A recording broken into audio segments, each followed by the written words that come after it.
Hello friends, welcome to the next class of Learn English with Rosie Whittle. Today again we are going to find out errors. कुछ अलग rules सीखने जा रहे हैं. So let us start. Trains are more faster than buses. Trains जो हैं वो buses से ज़्यादा फास्ट होती हैं. अब हमने ट्रेन्स और बसेस के आगे दा क्यों नहीं लगाया? क्योंकि जब भी प्लूरल नाउन की बात होती है यानी बहुवचन की बात होती है and if we are talking in general, मतलब हमें नहीं पता कौन सी बसेस की बात हो रही है, कौन सी ट्रेन, मतलब सभी की बात हो रही है, तो इसके आगे द नहीं आना चाहिए. Trains are more faster. अब ई आर लगाने का मतलब है ज़्यादा तेज़, ये कंपैरेटिव डिग्री है. तो जब ई आर लगता है तो फिर मोर नहीं लगता. मोर हम तभी लगाते हैं जब जिस वर्ड के साथ, जैसे डिफ़िकल्ट है तो यहाँ पर मोर डिफ़िकल्ट आएगा क्योंकि डिफ़िकल्टर नहीं होता. सो ये डबल कंपैरेटिव हमने यूज़ कर दिया तो यहाँ पर मोर नहीं आना चाहिए. Trains are faster than, T H A N than. T H E N then time के लिए आता है तब. लाइक आप मुझे सच बताइए तब मैं आपकी हेल्प करूँगा. सो यहाँ पर दैन आएगा, than buses. Being seeing my result I felt elated. Elated का मतलब होता है हैप्पी एंड एक्साइटेड, खुश और उत्साहित. Excited sorry. तो मैंने महसूस किया खुश और एक्साइटेड कब? रिज़ल्ट को देखते ही. अब ये प्रेजेंट पार्टिसिपल है. जब यहाँ एक्शन हो रहा है तो एक्शन वर्ब के साथ आईएनजी आता है, फिर हमें बीइंग की ज़रूरत नहीं है. सीइंग माई रिज़ल्ट. अब क्योंकि दोनों तरफ मेरी ही बात हो रही है तो हमें स्टार्टिंग में सब्जेक्ट भी लिखने की ज़रूरत नहीं क्योंकि हमने यहाँ लिख ही दिया. सो seeing my result I felt elated. But for the poor network she would have attended the call. But for तो अब आपको बहुत अच्छी तरह से समझ में आ गया होगा. अगर पुअर नेटवर्क नहीं होता, इसका मीनिंग हमेशा नेगेटिव होता है. This is conditional type third and but for is equal to if clause. So but for the poor network, अगर नेटवर्क ख़राब नहीं होता तो उसने कॉल अटेंड कर ली होती. वुड का मतलब होता है कि हम उसकी मर्ज़ी बता रहे हैं कि उसने कर लेनी थी. यहाँ पर मर्ज़ी का सवाल ही नहीं है क्योंकि नेटवर्क ही ख़राब था. तो हमको कहना चाहिए she could have attended the call, यानी वो कॉल को अटेंड कर सकी होती अगर वो चाहती तो. ये थोड़ी ना कि अगर नेटवर्क ठीक आ रहा है तो हम हर कॉल को अटेंड करेंगे ही करेंगे. हाँ, ये है कि जब नेटवर्क ख़राब हो तो हम नहीं कर सकते हैं, चाहे हमारी इच्छा भी हो तो भी हम नहीं कर सकते हैं. तो यहाँ पर कुड आना चाहिए कि वो कॉल अटेंड कर सकी होती. वुड हैव का मतलब है पक्का करती. ज़रूरी नहीं है हम हर कॉल को अटेंड करें. ही सॉ, उसने देखा, हिज मनी, अपने पैसे को, स्टीलिंग, चुराते हुए. जब भी सब्जेक्ट ने देखा, सुना, पकड़ा ऑब्जेक्ट को कुछ करते हुए या कुछ होते हुए तो हमेशा आईएनजी आएगा. This is present participle. एक मतलब आम आदमी की भाषा में समझाती हूँ कि इंग्लिश में जब हमारा मेन वर्ब, मतलब जिससे हमको टेंस पता चलता है, वो निकल गया, उसके बाद कोई वर्ब अकेला आ रहा है, मतलब आईएनजी आ रहा है या टू प्लस आ रहा है, तो उसका संबंध हमेशा अपने से पहले वाले नाउन या प्रो नाउन से होता है. यानी कोई भी व्यक्ति वस्तु जो इसके साथ आ रहा है उसके साथ होता है. अगर यहाँ पर कोई भी व्यक्ति वस्तु नहीं है तो फिर इसका कनेक्शन इससे होता है. लेकिन यहाँ पर अब क्या है? मनी. अब मनी और इसका रिलेशन क्या है? मनी ये काम नहीं कर सकती तो ये पैसिवस होना चाहिए. और यहाँ पर कंडीशन क्या है कि हमको आईएनजी चाहिए ही चाहिए क्योंकि हमने काम को होते हुए देखा. तो यानी हम बी की ऐसी फॉर्म लगाएंगे जिसके साथ आईएनजी यूज़ हो जाए. क्यों? क्योंकि इसकी तो हमें थर्ड फॉर्म करनी पड़ेगी. पैसिवस में तो हमेशा थर्ड फॉर्म आती है. So it should be like this. He saw his money being stolen. उसने अपने पैसे को चोरी होते हुए देखा. चोरी होने की कोई इंग्लिश ही नहीं होती. स्टील का मतलब सिर्फ चोरी करना होता है, चुराना. She will not leave the job. वो जॉब को नहीं छोड़ेगी. Until she will be forced to. जब तक उसको मजबूर नहीं किया जाएगा. अनटिल और अनलेस के बाद ना तो विल आता है ना नॉट आता है, तो पहली गलती ये निकल जाएगा. ठीक है. जब ये निकल जाएगा तो शी बी, तो कोई टेंस ही नहीं बनता. शी बी, बी की form is am are. So until she is forced to. अब यहाँ पर टू का क्या मतलब है? जो पहले सेंटेंस में जो काम हो रहा है वही दूसरे सेंटेंस में रिपीट होने जा रहा है टू के बाद. तो हम क्या करते हैं, टू के बाद फुल स्टॉप लगा देते हैं अगर हमारा सेंटेंस यहीं ख़त्म हो रहा है। तो उसका मतलब यही होता है कि टू के बाद वही वर्ब है जो इधर है। So until she is forced to leave the job, हमें रिपीट करने की ज़रूरत नहीं, इसलिए हमने टू पर ही सेंटेंस को ख़त्म कर दिया। Howsoever the time is difficult, you should keep patience. तुम्हें सब्र रखना चाहिए, चाहे वक्त कितना भी मुश्किल क्यों ना हो। Howsoever चाहे कितना भी, इसके फ़ौरन बाद एडजेक्टिव आना चाहिए।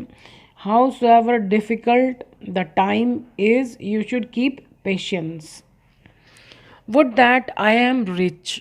Would that काश, काश के बाद हम मोस्टली ऐसी इच्छा करते हैं जो हमें मालूम है पूरी नहीं हो सकती, तभी तो हम कहते हैं काश। तो इंग्लिश में एक रूल है कि अगर आप अभी प्रेजेंट के बारे में कुछ ऐसा सोच रहे हैं जो आपको भी पता पॉसिबल नहीं है, तो वहाँ पर कभी भी प्रेजेंट टेंस नहीं लगता, second form. So would that आई, अब कायदे से तो सेकंड फॉर्म वॉज होती है, लेकिन वुड दैट के बाद अगर वॉज की ज़रूरत पड़ रही है तो वर लगाया जाता है।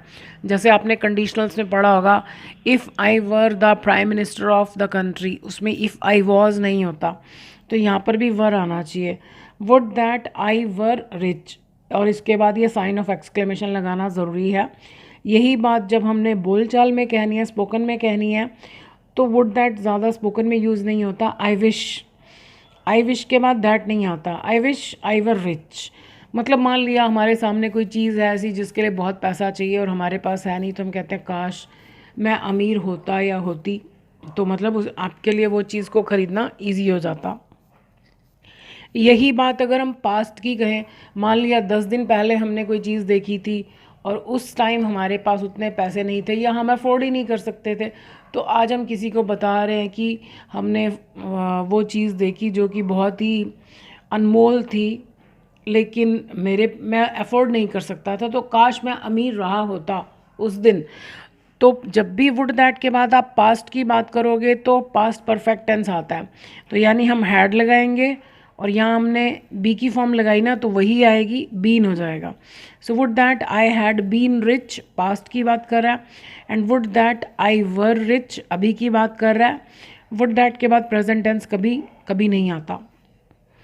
She said that she will not sign on any paper, उसने कहा कि वह किसी पेपर पर साइन नहीं करेगी।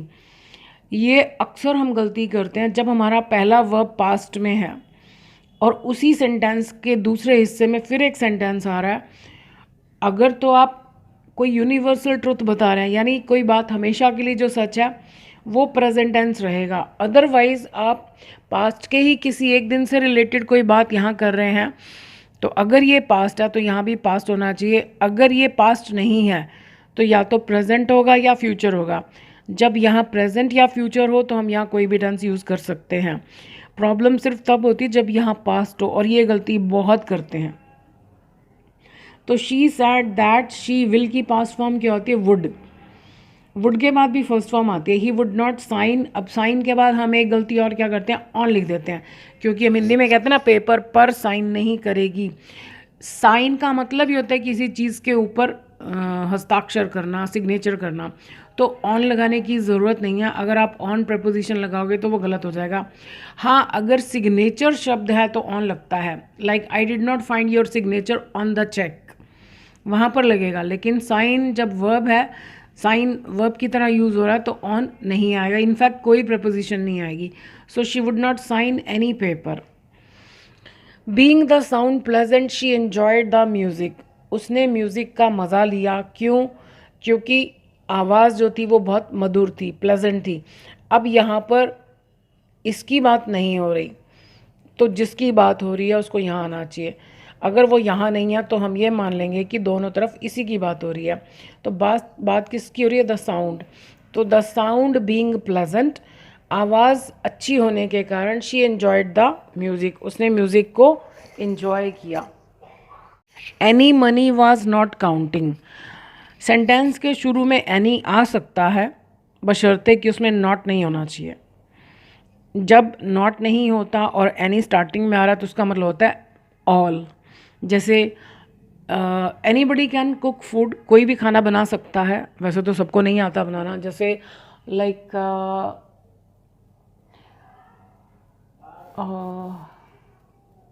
Anybody can buy a pencil.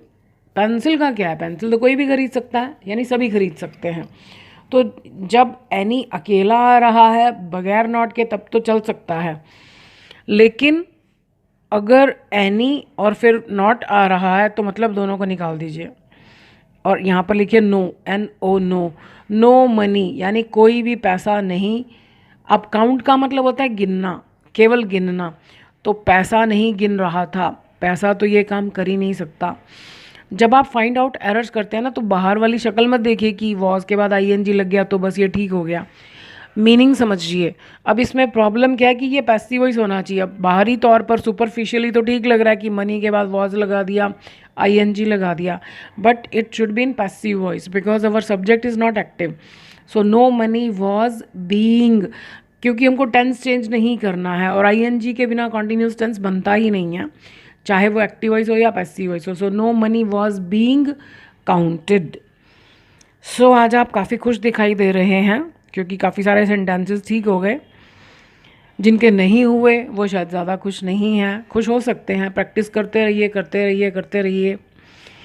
ये फाइंड आउट एरर्स आपकी इंग्लिश को बहुत अच्छा कर देंगे, चाहे आपको लिखना हो, चाहे आपको बोलना हो, चाहे आपको कोई एंट्रेंस एग्ज़ाम देना हो, SSC का एग्ज़ाम देना हो, बहुत तरीके से आपकी हेल्प कर सकता है।